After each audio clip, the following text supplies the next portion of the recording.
Welcome to Everything Co-op, bringing you information on how cooperatives can help improve your quality of life. This show is being sponsored by the National Co-op Bank, NCB.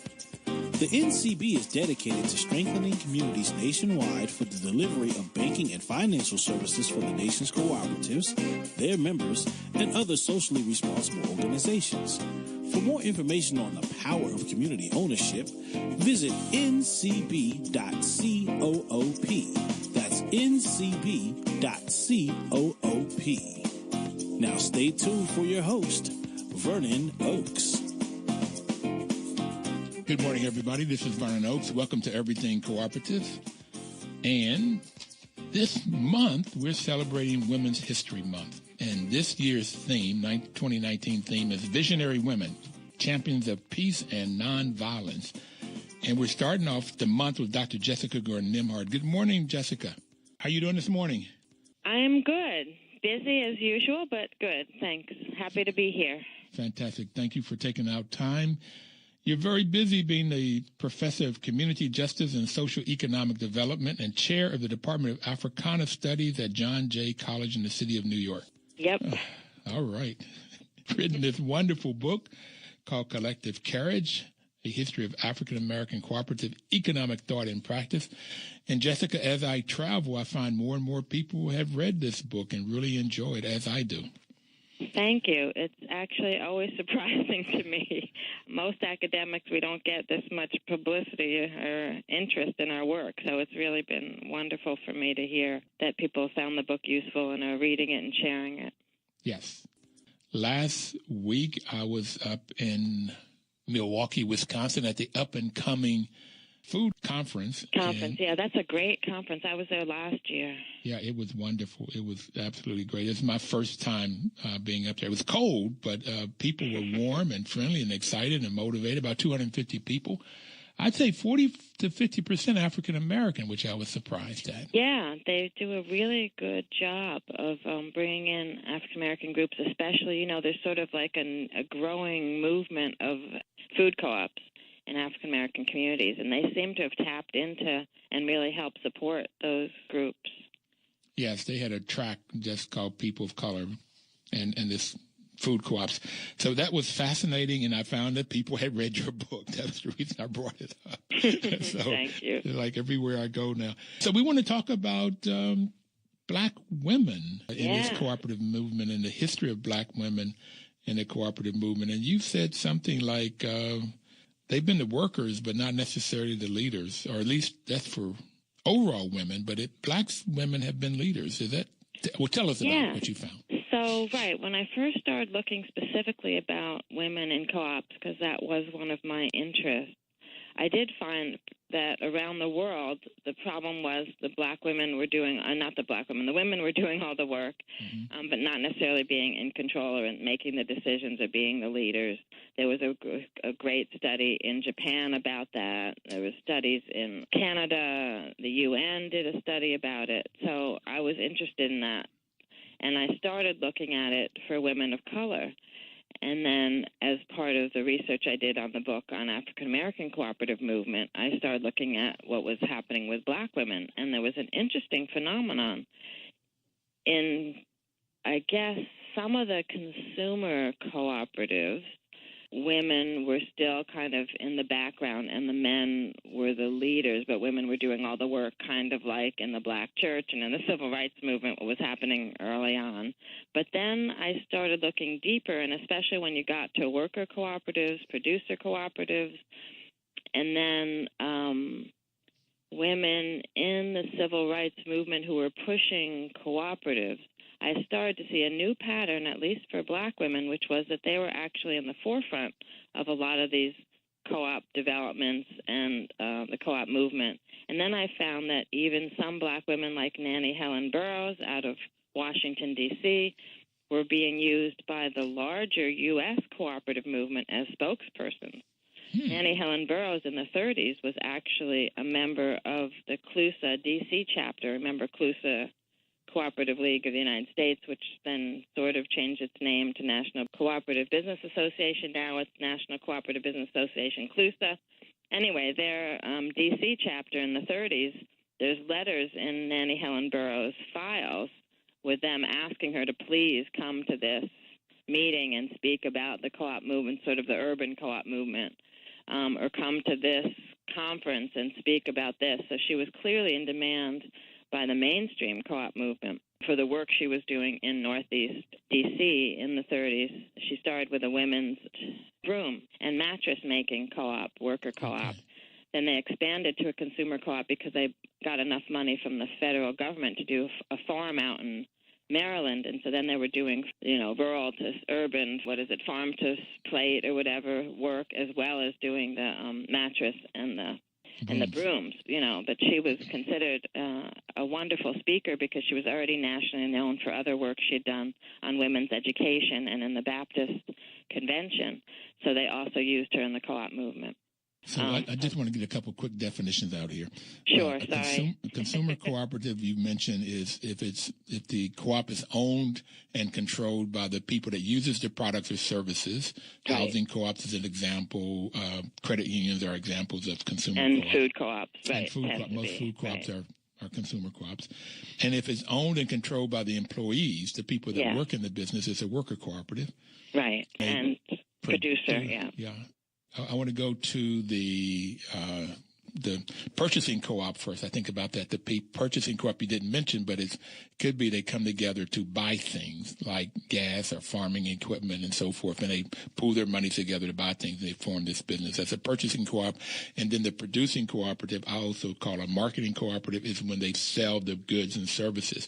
People come together, band together to form a business for that. So those are the types of co-op. And producers also have a co-op to do value added to their products. So like Land of Lakes is a producer's co-op. All the dairy farmers that are members send most of their dairy products to Land of Lakes and then process it into cheese, milk, butter, etc. So it's not just the marketing, but they also actually do the value added part for each of the producers. And I have to give a shout out to Cabot Creamery because they're celebrating 100 years this year. Oh, right. And it's the same thing. The farmers take their milk and Cabot Creamery, make milk and cheese and butter and all of these different things from it, and then sell it to these different markets that the local farmer could not get their product to these markets, and also the value. And they make money at the producer end as well as the farming end. Right. Okay. Exactly. So it makes farming much more stable and I guess lucrative, if you want to call it lucrative. Yes. So I found that Black women particularly ended up having stronger roles throughout the co-op movement, but especially in worker and producer cooperatives. And so I mentioned the role that Nannie Helen Burroughs played both in creating a worker cooperative and then a larger consumer cooperative connected to it in the 30s in Washington, D.C., and that she was used as a spokesperson for the entire mainstream co-op movement in that area. I wanted to give a few other examples of that. Actually, another producer co-op are art and crafts co-ops, because then, of course, the artist is the producer, but they use the co-op for a variety of things in addition to marketing. Sometimes the co-op provides the studio or the space to do the art in, a space to sell your art, so you collectively share a space to sell your art, to get art materials, and then to also market your business. Well, Freedom Quilting Bee in Alabama in the 60s is also a great example of women's leadership, because not only were these very, very poor sharecropping women who realized that they could augment their incomes with quilting, came together in a quilting cooperative, but also they were very politically involved, and the Freedom Quilting Bee is one of the founding cooperatives of the Federation of Southern Cooperatives, which was the regional organization that developed the year after the year that the Freedom Quilting Bee started. And Estelle Witherspoon, who was one of the founders of Freedom Quilting Bee, is actually quite revered by the Federation of Southern Cooperatives, so much so that their annual awards program for their fundraising is named after her. The award they give every year is the Estelle Witherspoon Award. So again, these would be, a tiny, small little town, Alberta, Alabama, right, which nobody ever heard of unless you know of Freedom Quilting Bee, right? But these women came together and did remarkable things with their co-op, but also leaders and became leaders in their community, leaders in the co-op, the Black co-op movement, founders of the Federation, et cetera. So another example where women were just starting out with something small, right? Survival and making sure their families were well taken care of. Then they moved into community, making sure the community was taken care of, and then moving into the broader arena. The other interesting thing about Freedom Quilting Bee was that they not only did quilting, but they also bought land, which enabled them to put a child care center, after-school program, et cetera. So they ended up, now that they were working out of the home, they ended up doing supportive things for their families, right? So having child care and all that. And they owned land, which gave them a position to help other members of their community get out of sharecropping and land ownership. Sorry, I didn't mean to cut you off. Oh, no, I thought you were going to move on, and I wanted to talk about that 23 acres of land they bought before you moved on, because that was exciting to me to see that these poor sharecropping women pool their resources, started a business, and then were able to pool money together to buy land and create all of these different kinds of things, like you said, the daycare center and after-school center and everything that they were doing, and also get very politically involved. And get politically involved, right? They were part of the movement for voter registration. As we said, they were part of the movement for creating more cooperatives in the South and developing a regional development center, which is the Federation. At one point, they were the largest employer in their town, so that they were very substantial. And as I said, the land ownership piece is really important. If anybody knows anything about Black land loss, most of the history for African Americans has been attempting to own land and often having it taken away from us. So their ability, right, to pool their meager resources, get their families out of sharecropping, and help other sharecroppers to get out of sharecropping through land ownership and use of the land that they were able to buy is just, it's a beautiful, incredible story. But sometimes the sharecroppers, when they went to vote or register to vote, they were kicked off their land. They were evicted. Yes, Fannie Lou Hamer, that happened to some of the women in this in the Alberta story. That happened to them and some of their neighbors. And so that was even more important for the co-op to own its own land and to have extra land to lease out. And to eventually they sold some of the lots to some of their neighbors who got evicted. And so that was also the whole piece of this, that they were able to support the larger civil rights movement because of what their co-op had enabled them to do. Right on. Well, we're going to get ready to take our first break, and it's a great place to break. You got poor women coming together, forming their business, being leaders, not only in their business, the quilting, but also in the community. Largest employer and very political, and helping that community, helping their neighbors out. A fascinating story. Yeah. We're going to take our first break, and then we'll be right back.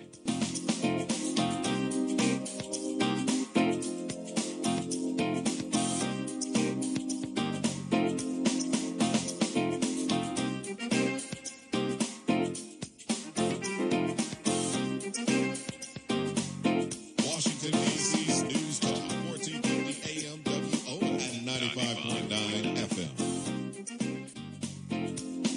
Information is power. Well, if you use the information, then that's where you get the power. Just getting the information, there's no power, is dormant. You've got to get the information and use it, and that's why the National Cooperative Bank is sponsoring this program to give you information about co-ops. So just like the Freedom Quilting Bee, you can start your own business. You could pool together your limited resources, have a business, make some money, buy some land, create a child care center, after-school center, help your neighbors out, help your community out. Just a phenomenal way, and this is why I love co-ops. And I think that's why Dr. Jessica Gordon Nembhard has been writing about them for the last 20 years. Okay. Yeah, sorry, I had myself on mute. Yes, about the last 20 years, I think, yeah, you can safely say that. So it turned out, to be basically a career maker for me. And it was just a query, right? I started out just wondering, right, how much African Americans were involved in cooperative movement and how many Black cooperatives there were. And then it just turned out that there was just a wealth of information and a wealth of different ways to understand and look at how the movement has proceeded over the centuries. So do you know what has happened to the Quilting Bee? Well, I sort of do. I don't know. I can't tell you exactly today what they're doing, but in the last 5 years, they've struggled to stay in business, and mostly the struggle has been that the founders and early members were retired and died, and they didn't have as good a succession plan as we would have hoped. So in some cases, family members, other daughters, and other neighbors got involved. In some cases, they didn't have more people to get involved, and so they did have a hiatus for a while, but about 5 years ago, they kind of reformed and restarted, but sort of much smaller level. So I believe there are still some people still quilting in the co-op, but it really had its height in the 90s, I would say. They had actually branched out into making pot holders and conference bags and things like that. They had an outlet store in Buffalo, New York, and things like that. So they had a good run, for 30 years or so, and then they've been a much smaller footprint now. But as far as I know, they're still operating. So having that succession planning is extremely important. Extremely important. It's one of the things I think we learn when we study most of the co-ops, which is, you get a big push with the founders, and the founders educate themselves and have a lot of energy and excitement, but we forget that we have to keep doing that, right? All the new people need the same kind of education, need the same sense of excitement. It may be that sometimes even the sort of mission of the co-op needs to change a little bit, right? Because often the need for sharecropping women declined over the years, right? But the need for women to be in control of their own company and to keep a craft going and to run a business didn't change. But some of the early immediate sort of motivating needs for that kept the co-op going at first changed. And I think we have to make sure that our co-ops figure out how to keep growing and changing with the times and with the people and keeping that momentum going. And to me, a lot of that is about education. Some of it is even about reminding us of our history, right? I mean, of each co-op's history. And some of it may be figuring out new catalysts, right, for the business development and to keeping the business going. Well, if you look even today and you say that I've been told, I haven't found this out, whether it's true or not, that African-American women as a whole in the U.S. have a net worth of $7. So that right, and if you have children, it's negative. Sorry to say. Yeah, no, some will be negative, some will be positive, but the net of $7 is almost like it's a break even that just don't have any net worth. It's basically, and so to get income coming in like they did at the Quilting Bee, and so that they could then form the child care, which would give them some time to work, and right, the money and would safe give them place for their children. Yeah, and then they had money, so they end up with some sense of freedom in their life. They have some control over their lives. That is as much needed today as it's ever been needed. It is. And the other thing that's exciting about these worker co-ops is that you don't only get a good salary or income, but you're also an owner of a business. And when those of us who study wealth, which is also another thing that I do, equity in a business is actually one of the things that the most wealthy people have that the most poor people don't have. So worker co-ops and co-ops in general also provide that equity. So not only provide the need and the good and the service that we need at an affordable price, not only for worker co-ops provide a good income and a stable job, but then there's also the added piece of equity, which really can help you to amass some wealth. And so it's not that we don't need them anymore. I think it's that sometimes the co-ops don't spend enough time with their members talking about why they're in existence, what they're doing, what they're accomplishing, and how they can do more. Well, if the UN made 2012 the year of the cooperative, and I had the absolute pleasure of being at the UN in 2011 where we were talking about this, And over again, it was said that co-ops are the best kept secret. Right. And when I've looked at it, Jessica, I get that cooperators may talk amongst themselves about the benefits of co-op, but we really don't go out and tell the world about it. Right. And sometimes we don't even tell our children. So our children don't even know what we're doing or why we're doing it. And I think that's also a problem. You know, on a different note, I have also a pet peeve about that we don't teach it in schools, right? I think we should be teaching cooperation and cooperative economics from kindergarten so that we have young people who then grow up into adults who actually understand the model, can get excited about what it can do, and are more receptive to either starting them or joining one. And if we want to get back to women, Black women played a huge role in education about cooperatives throughout the history that I put together. I don't know if we're doing as good a job today, but I'm hoping that we are. But lots of the examples that I found, the support and the continuance of a cooperative was because the women were pushing it and training people, and the women's guilds were meeting regularly and training themselves and training other people and writing about the co-ops and that kind of thing. And that has been really important to the movement. Helena Wilson with the Ladies Auxiliary to the Brotherhood of Sleeping Car Porters, one of those people.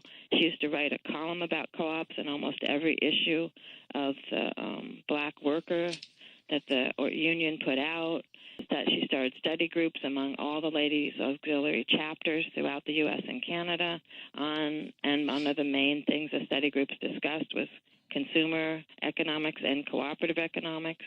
So she was one of those who really understood that the education piece and the information sharing was essential to the movement. So let's talk a little bit about the Ladies Auxiliary Guild. Do you want to maybe start talking about what the Brotherhood of Sleeping Car Porters were and what her role was in this International Ladies Auxiliary? Sure. And Helena Wilson is one of those really unsung heroes, sheroes in the co-op movement. But anyway, let's start with the Brotherhood of Sleeping Car Porters, the first official independent African-American union, especially in the 20th century. I did find some other Black unions in the 19th century, but I don't know. Anyway, in the 20th century, the first official independent union is the Brotherhood of Sleeping Car Porters. These are actually not just men, but mostly men, porters in the sleeping car trains, but also the maids, the housekeepers on the trains were also members of this union. And it's predominantly Black or all Black, started by A. Philip Randolph, who most people know. And so it's known, for its unionization and its promotion of Black unionization and its militance in the civil rights movement, right? There was an early call for a march on Washington in 1941 that A. Philip Randolph called, and a lot of the supporters of that were from the Brotherhood. But also, the Brotherhood had what was called the International Ladies Auxiliary to the Brotherhood. And this was the wives and actually the maids who were workers in the union who came together to support the union in whatever ways they could. And a lot of the ways had to do with education about labor issues, education about consumer issues, and then the Ladies Auxiliary were very excited and interested in cooperatives. And so one of their major tasks was cooperative education and trying to form cooperatives and credit unions among members of the Brotherhood. They had A. Philip Randolph support since 1918. A. Philip Randolph was already a supporter of cooperatives. So he and Helena Wilson, who was president of the Ladies Auxiliary for about 30 years, they collaborated on bringing cooperative information and sense of cooperative development to the union. Jessica, we got to take our second break. Okay. We'll come back and spend more time talking about the International Ladies Auxiliary to the Brotherhood of Sleeping Car Porters and their whole role in this cooperative movement. We'll be right back. Please don't touch that dial.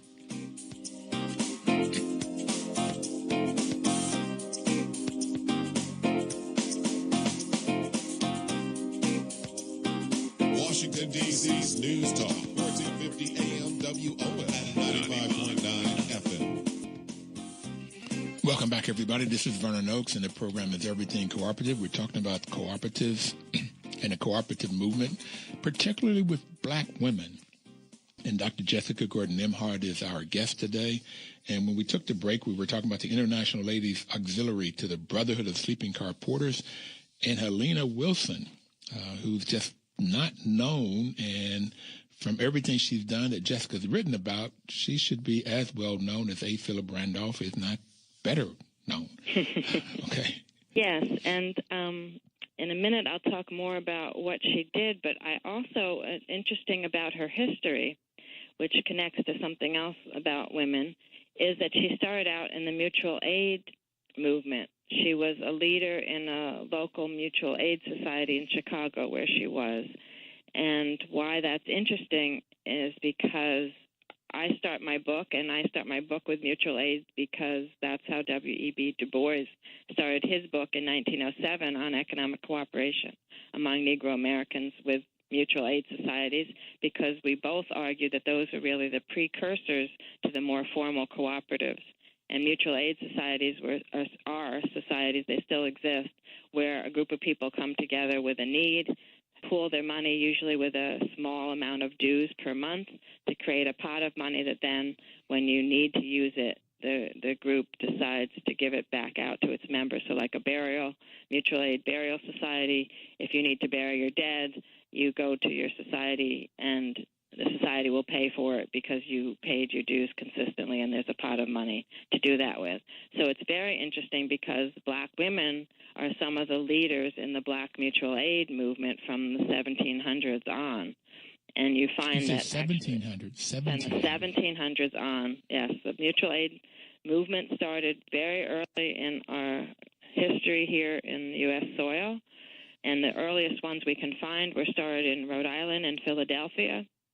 And then all over almost every territory in the U.S. had mutual aid societies, and many of them were run and started and run by women. So that if you study the mutual aid societies in African American communities, you find out that I think 80% of them were women owned and run. Partly, I think, because women were the ones in charge of the sick and the dying and that kind of thing. So this is how they were making sure they could handle those issues for their families and their communities. Partly because they were so involved in the church and religious things, and a lot of the mutual aid societies came out of that. But it's interesting because a lot of the women that I found in the co-op history had their start in the mutual aid movement, and Helena Wilson was one of those.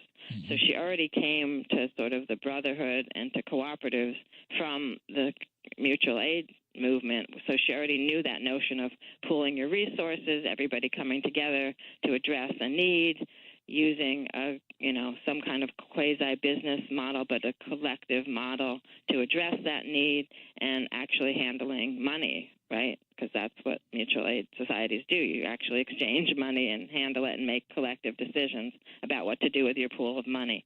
So she came out of that kind of a movement, which is one, again, an example of how important the mutual aid society movement was to all this and how important women were to that.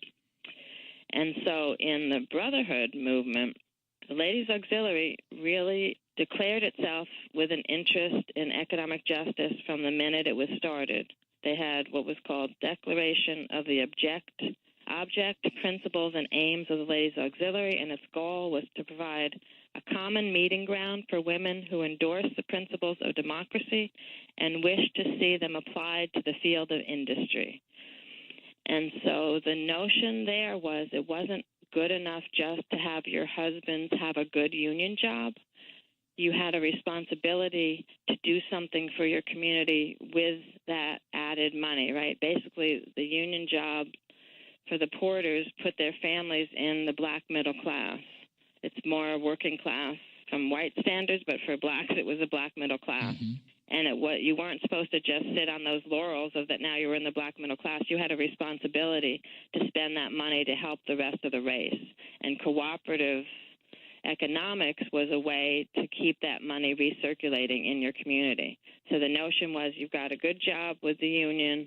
Now what does your family do? How does your family spend that money? Well, we should have a credit union so that we can put our money, save our money in a credit union that will then give back to the community. We should have buying clubs so that we're buying in bulk together and using our money to buy from other black groups to buy together to make our money last more. We should be creating co-ops like they participated in an eye clinic co-op so that when they had to go to an eye doctor, they were doing it at a co-op clinic, and the money was recirculating that way. You know, basically the buying clubs would then become a food grocery co-op, and again, keep the money recirculating and moving back into the community. And so that was why they started study groups to learn about how to start a credit union, to learn about consumer cooperatives, to learn about the cooperative movement. Helena was writing articles about cooperative movements all over Europe and the Antigonish movement. She was writing, you know, little short pieces on what's a consumer co-op, what's a producer co-op, how, you know, examples of them, and then moving around. There were, about 10 chapters? Denver, Chicago, St. Louis, Minneapolis, St. Paul, Detroit, Indianapolis, Washington, D.C., New Orleans, Omaha, Oklahoma City, Los Angeles, Seattle, Montgomery, Pittsburgh, Montreal, Buffalo, Jersey City all had co-op study groups that were started by the Ladies Auxiliary chapters.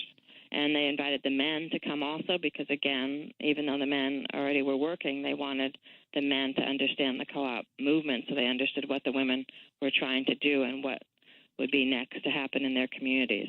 So it was a very, very deliberate notion about how the co-op was supposed to contribute to community and supplement and augment what they already were doing in the union movement, in the labor movement. I'm so excited about the education part, the fifth principle, training information, right? Fifth principle of cooperatives. But they, in their bulletin, they talked about subscribing to journals and newsletters about consumer economics and cooperatives. So not only were they having the study bees, but they were asking the ladies and perhaps the men to subscribe to these journals, to keep learning, to keep growing, studying credit unions and to keep those journals going, right? They were connected to CLUSA, so one of the magazines they wanted them to subscribe to was the CLUSA, I forget what it was called, Cooperative News or something. Anyway, CLUSA had a magazine out, so that was actually one of on the list. You know, I saw in the archives the list of the things they were asking them to subscribe to. And CLUSA, of course, is the Cooperative League of the USA. But the other thing I found interesting in looking at her history, comparing it to my life, is that she was the president of the auxiliary from 1938 until 1965. Well, 1965 was when I graduated from high school. Okay. And so it's like if this information was out there, and my father worked on the railroad, my grandfather worked in the mines, my father was a brakeman on the road, yard. He was not a porter, but we would get passes and we would ride on the train, and I was always interacting with porters and stuff. But nowhere in my history, whether it's in this side of it or in school, nowhere was there anything about this co-op world. And that's what I... Yeah, it's very weird. And you said you graduated from Bluefield High School and then Bluefield State College. Yeah. Right. But that was connected to, remember I had found that the Bluefield, what was it called? Bluefield Colored School? Originally, yes. Originally, yeah. They had a student co-op in the 20s and 30s. Yeah. And you didn't hear about that either when you were there, right? No, and my mother graduated from there in the 50s. Yeah. Okay. No. So, for about 10 years, they had a student co-op. It was supplies, book, sort of like a book co-op and supplies. They bought pens together, notebooks, all that. And they also used the dividends to help pay the tuition costs for higher education. Well, see, I find it just fascinating. They're selling the books and the papers and whatever they need, and they have control over the bookstore to each other. Whatever profit they get or surplus, whatever you want to call it, they can give out dividends. Well, they gave out scholarships. Yep. Okay. Yep. So they're helping each other by supplying what they already need. It seemed fascinating, but then it stopped, and I questioned, why did it stop? I don't know. That's one of the big mysteries for the research I did. I have not been able. Most of the co-ops that I found something about, I didn't find the whole history of the co-op. I found one article about it which gave me either how it started or a specific incident about it, but then I could never find anything else about it. I almost didn't publish the book because I had so much information like that, where I knew it started now or it ended because of a big fight or whatever, because of one news article or magazine article or one research paper about it, but I didn't know anything more about it. And so I was like, how can I write a book where I can't tell people what the ending was for half of these examples? And then I decided that I couldn't wait to figure it out. I might never find out, but this information would still be of interest to people. So unfortunately, I would say, 80% of the co-ops that I talk about in here, I have no idea what happened to them or why, because it was so hard just to find any information about them. And, partly I think it was, I say this some other times, it was a little bit dangerous because, early on, co-ops were seen as trying to buck the plantation system and buck the white capitalist stores and stuff. Then it was seen as part of the socialist and communist movement. So all along, blacks really weren't supposed to be involved in these things. And so I think it might have been we were trying to protect ourselves and our children by not really talking about what we were doing. But then we made the mistake of not passing on the legacy either. Well, I've said on this story, and I've been called sinister about this, but I was said on this program is that I totally believe that the 1%ers, or whoever the capitalists are, don't want us to know about this cooperative movement because of that freedom that I talked about earlier that women got, where everybody in this co-op world gets this freedom because they get this income, they get the knowledge, they learn how to work together, learn how to solve problems together so that when there's a conflict, and there's going to be conflict, learn how to solve that conflict so that you get all of this positive stuff, which means that somebody cannot have their thumb on our head holding us down and controlling us so that they can get us to work for little to nothing. Right. And so even though they couldn't stop us from having co-ops, what I think they did stop was from us talking about it as much as we should have. Right? So we still do it. And even though, we didn't pass it down in the same way that we could or should have by telling our children about it, somehow each generation found the model and tried it and did it. Because there's no period of time where I did not find co-op activity. So that's the other really interesting thing. It's like organically each generation kept finding it, but didn't realize that the generation before it had been doing it. So we could have been even more powerful, I think, if we had been able to or felt comfortable passing it on more, but it didn't actually stop us from doing it. So it's a really weird combination of things. I guess, you can't keep some things hidden. I just wondered at Bluefield State if, I was there in 1968 when they put their first white president in and they took the school, it's 95% white now, that the white power structure didn't want black students to have any control. I could just easily see that happening, just like it did when they took control of the school. But I could see that the same thing throughout is that if a organization got powerful, politically powerful, I mean, look at what they're doing now with changing the voting rights. They don't want us to have the vote. They don't want us to have power. They don't want us to have say. So, I could see that happening clearly. Yeah, it's a shame. And, it's a whole nother show we could do, because I also just recently published an article about sabotage against black co-ops and how that builds stronger the case for reparations. I want to read it, but we've got to take our last break. Okay. We'll be right back.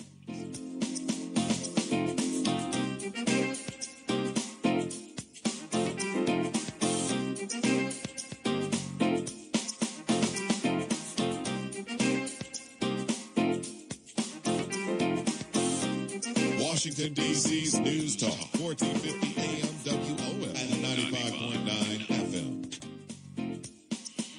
Information is power. Hopefully you are taking this information, writing it down, and getting just knowledge about cooperatives so that we can, just keep doing this so that everybody out there knows about it. It's fascinating. So let's give some other examples, though, Dr. Nembhard. They got the Cooperative Home Care Associates, the Cooperative Economics for Women, the Dawson Workers Owned Cooperatives, Ella Jo Baker Intentional Community, and Ujamaa. So we have about 12 minutes to talk about 5 co-ops. Well, actually, I was going to say we really can't have International Women's Month without talking about Ella Jo Baker and Fannie Lou Hamer. So let's go for it. Let's do that instead of those co-ops. Ella Jo Baker is another one of those sheroes. She's very well known in the civil rights movement, especially for working with SNCC and supporting SNCC. I don't think people actually know that she was a co-founder of Southern Christian Leadership Council. She was actually its first executive director, but Martin Luther King was its first president, so everybody associates it with him, not her. But the other thing that people don't know, which is important for our movement, is that she was the co-founder and executive director of the Young Negroes Cooperative League in 1930 through 1936. And so I argue that actually all the things we know about her in terms of her belief in grassroots democratic participation and youth leadership all comes from her co-op roots, even though, again, most people didn't know about her co-op roots. But when she graduated from college and moved up to Harlem, she got connected with George Schuyler, and the two of them created the Young Negroes Cooperative League. And the purpose of that was to empower young people, young black people and black women to lead the new movement in alternative economics and to start training themselves and creating co-ops throughout the United States. They had a 5-year plan. Their plan was to start, they wanted 3 to 5 people in every town, city, area to come together and create either a consumer co-op, a buying club, or a credit union, and then to connect with other people in their region and create a regional co-op association and a credit union, and then regional factories to support the consumer co-ops and the credit unions to support the work, and then the regionals would then all connect to the national association. They hoped that if they could get 5,000 young people to give $1 a year, they would have $5,000 a year. This is in 1930s. Remember the beginning of the Great Depression. They would have $5,000 a year with which to do co-op education and co-op development. She was actually a field director. You know, she's also known for being one of the most famous field directors of the NAACP in the 50s. But she was a field director as part of her job as executive director for the Young Negroes Cooperative League, and she traveled all over the country giving talks about women's role in cooperatives, about how cooperatives were an important strategy for economic empowerment, and again, this notion that young black people should be the leaders of this movement to move the whole black community toward more democratic economic structures like cooperatives. They were so successful in terms of getting the message out that their first conference in 1930 or 1931 was in Pittsburgh, where Schuyler was, even though he lived in Harlem, he was a columnist for the Pittsburgh Courier. So Pittsburgh, I guess, was a natural place for them to do this. They had 600 people in attendance at their first conference. 25 delegates who were pledged as members of the Young Negroes Cooperative League, but 600 participants attended the conference. Just think about that. 1930. It's in Pittsburgh. It's the beginning of the Great Depression, and they got 600 people to come talk about cooperatives and for youth to be leading this movement. And that was where she made her first speech about the role of black women in the cooperative movement and how important black women are to, as organizers, as understanding the cooperative principles, that we would be the ones to really move this forward. And that the Young Negroes Cooperative League wanted to hold up the leadership of women and youth in this movement. So I have it, tell me what you think about this, that women are sort of like work together. Women seem like they have a better sense of just working together, solving issues, not fighting each other, nourishing kind of personality. So they seem like they fit co-ops well. Yeah, it's interesting. I think we both maybe have the temperament because we carry the babies of the race or of the species or whatever. Mm-hmm. But also I think partly, the gender roles that have been socially constructive have, forced women to pay more attention, right, to family issues, to nurturing, that kind of thing. Certainly in the Black women, African American women have taken on that role in society of keeping the race together, providing the nurturing, doing everything possible to support child rearing and family development and community development. And so cooperatives fit very nicely into that. There's also some interesting biological research. I think it's out of Emory. It was a study in early 2000 or something out of Emory. The New York Times actually had an article about it. They did a study about cooperation and dopamine, that natural high that our body produces. And they found out that actually all people get additional dopamine or endorphins. I guess it was really endorphins that make you feel good and feel happy and high from cooperating, but that women got even a bigger kick. So that women who cooperate got a huge dose of endorphins, so that it really made them feel better physiologically. And that, in some ways, makes some sense if it's true. I don't know if they ever reproduced the study. I only saw it once. And as I said, it wasn't that men didn't get it. Men got high, too, on cooperation, but women got more. That's fascinating.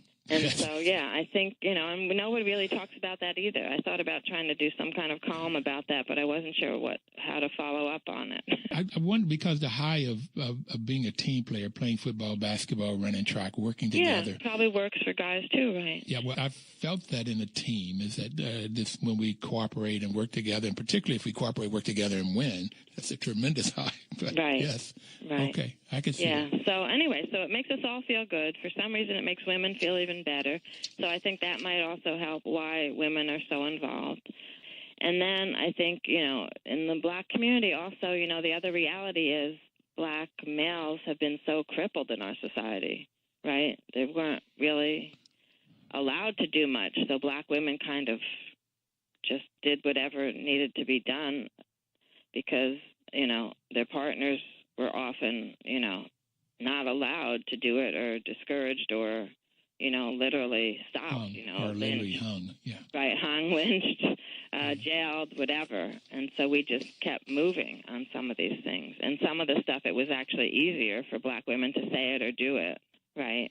Even though, right, as women, we couldn't even own our own separate bank account or anything.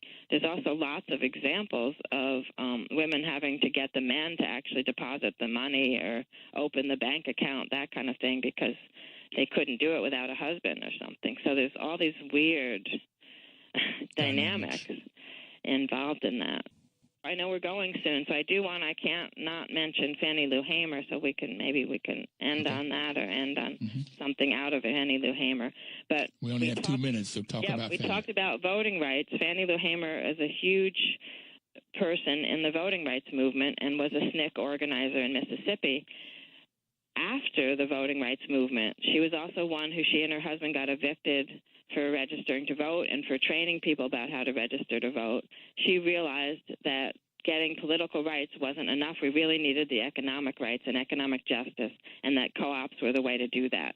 So she started Freedom Farm near her hometown. She got raised money to buy, I forget how many acres of land, to start a cooperative farm. She also did affordable housing on the land, a sort of CSA kind of